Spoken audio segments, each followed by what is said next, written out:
बिस्मिल्लाहिर्रहमानिर्रहीम। अस्सलाम वालेकुम नाज़रीन, मुंहिंजो नालो अरसलान बलोच आहे ऐं तव्हां ॾिसी रहिया आहियो मुंहिंजो यूट्यूब चैनल रिपोर्ट पिरो।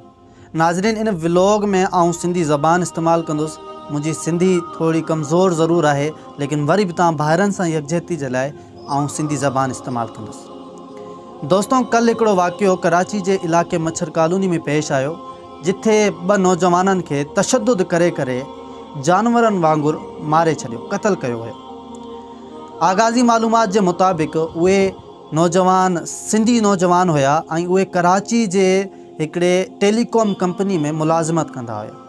आगाज़ी मालूमात जे मुताबिक़ हिकिड़ो त इंजीनियर हुयो ऐं ॿियो उन कंपनी जो ड्राइवर हुयो। दोस्तों, आउं मज़ीद तफ़सीलात में वञणु नथो चाहियां, लेकिन जेकॾहिं 5 मिंटनि लाइ इहो मञियो वञे कि उहे अगवाकार हुया, उहे ॿारनि खे अगवा करणु आया हुया, त दोस्तों मूंखे इहो ॿुधायो कि उहा कहिड़ा चरिया ऐं बेवकूफ़ अगवाकार आहिनि जेके पंहिंजा शीशा बि ब्लैक नथा रखनि ऐं पंहिंजे गाॾी में नंबर प्लेट समेत अगवा करणु वञनि पिया। जेकॾहिं असां बेवकूफ़ माण्हू इहा तस्लीम बि कयूं था कि उहे अगवाकार हुया, त उहे उन कराची में जिथे सेफ सिटी जे लाइ हर चौराहे ते CCTV कैमरा लॻल आहिनि, त उते छा उहे माण्हू पंहिंजे वाइट ऐं साफ़ शीशनि में पंहिंजे नंबर प्लेट सूधो कंहिं ॿार खे अगवा करणु वञे हा? असां एतिरा त बेवकूफ़ न आहियूं जेके इन ॻाल्हि खे तस्लीम कयूं। असां एतिरा त चरिया न आहियूं कि असां इन ॻाल्हि खे मञूं कि उहे अगवाकार हुया। जेकॾहिं उहे अगवाकार हुया बि सही, त पोइ तव्हांखे इहा ताक़त कंहिं ॾिनी, तव्हांखे इहा इख़्तियार कंहिं ॾिनो कि तव्हां उन नौजवाननि खे तशद्दुद करे करे क़तलु करे छॾियो? दोस्तों, जॾहिं मूं उन क्लिप्सनि खे ॾिठो त मुंहिंजो दिलि रोईंदो रहियो। मूं इहो सोचियो कि शायदि क़यामत अची गुज़री रही आहे ऐं असां जहन्नुम में रहूं था। अहिड़ी जहन्नुम में असां रहूं था जिथे को बि इंसान उहो इंसान जंहिंजे जिस्म में दिलि हुजे ऐं उन दिलि में ईमान हुजे, उहो ॿिए इंसान खे कीअं क़तलु करे सघे थो? ऐं अहिड़ो क़तलु मूं अॼु ताईं ज़िंदगी में नाहे ॾिठो। मूं अॼु ताईं ज़िंदगी में इहो न ॿुधो हूंदो कि कंहिं काफ़िर ॿिए काफ़िर खे ईअं क़तलु कयो हुजे जीअं हिकिड़े मुसलमान ॿिए मुसलमान खे मारे छॾियो।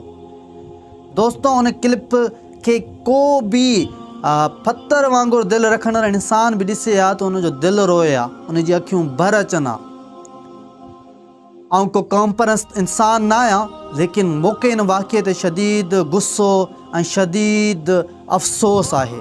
दोस्तों, मुंहिंजे इन व्लॉग खे जेतिरो थी सघे अॻिते शेयर कजो, ताकि उन्हनि पीपल्स पार्टी जे वॾेरनि बोतारनि ऐं करप्ट माफ़िया ताईं मुंहिंजो इहो बयानु पहुची वञे कि तव्हां कीअं कराची जे रहवासियुनि खे इहो इख़्तियार ॾेई छॾियो आहे कि उहो कंहिं बि इंसान खे अहिड़ो तशद्दुद करे करे मारे छॾियो।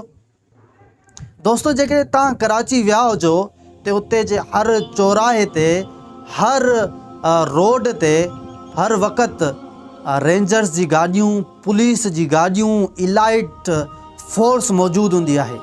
लेकिन जॾहिं उन सिंधी नौजवाननि खे 2 कलाकनि ताईं क़तलु कयो, 2 कलाकनि ताईं तशद्दुद जो निशानो बणायो वियो, त उते हिकिड़े सिपाही जे अलावा का फोर्स मौजूदु न हुई।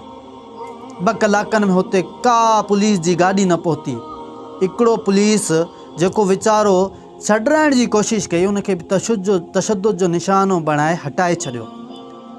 लेकिन वरी तव्हां कहिड़ो हालत कयो उन्हनि नौजवाननि सां? आगाज़ी मालूमात जे मुताबिक़ उहे नौजवान सिंधी नौजवान हुया जेके पंहिंजे ॻोठां कराची जे हिकिड़े प्राइवेट टेलीकॉम कंपनी में मुलाज़िमत करणु आया हुया ऐं उते जे कराची जे माण्हुनि उन्हनि खां अहिड़ो हशर कयो जेकी असांखे उनजो अफ़सोस आहे। दोस्तों, आउं पीपल्स पार्टी खां इहो पुछाणो करणु थो चाहियां कि छा तव्हांखे का बि सिंधी माण्हुनि ते रहम नथी अचे।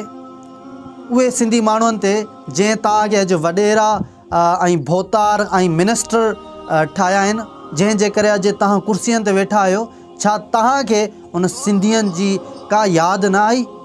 जेकॾहिं तव्हां वञो कंहिं ॻोठनि में, अवां अगरि जेकॾहिं सेवण वञो, नौशेरे फिरोज़ वञो, ठठा वञो, जेॾां बि हलियो वञो, कराची जे अलावा किथे बि को मुलाज़िमत जी सहूलियत मौजूदु न आहे। त पोइ उहे सिंधी नौजवान केॾां वञनि जेके अॼु 25-25, 24-24 साल जी उमिरि ताईं पहुची विया आहिनि, जंहिं पंहिंजे यूनिवर्सिटी ताईं लखें रुपया फ़ीसनि में पढ़ाई लाइ ॾेई छॾिया आहिनि ऐं उन्हनि खे नौकरी नथी मिली सघे। ऐं जॾहिं उहे प्राइवेट नौकरी लाइ कराची ॾांहुं रुख़ कंदा आहिनि, पंहिंजा ॻोठ छॾी कराची ॾे रुख़ कंदा आहिनि, त उन्हनि सां अहिड़ो हालत कयो वेंदो आहे।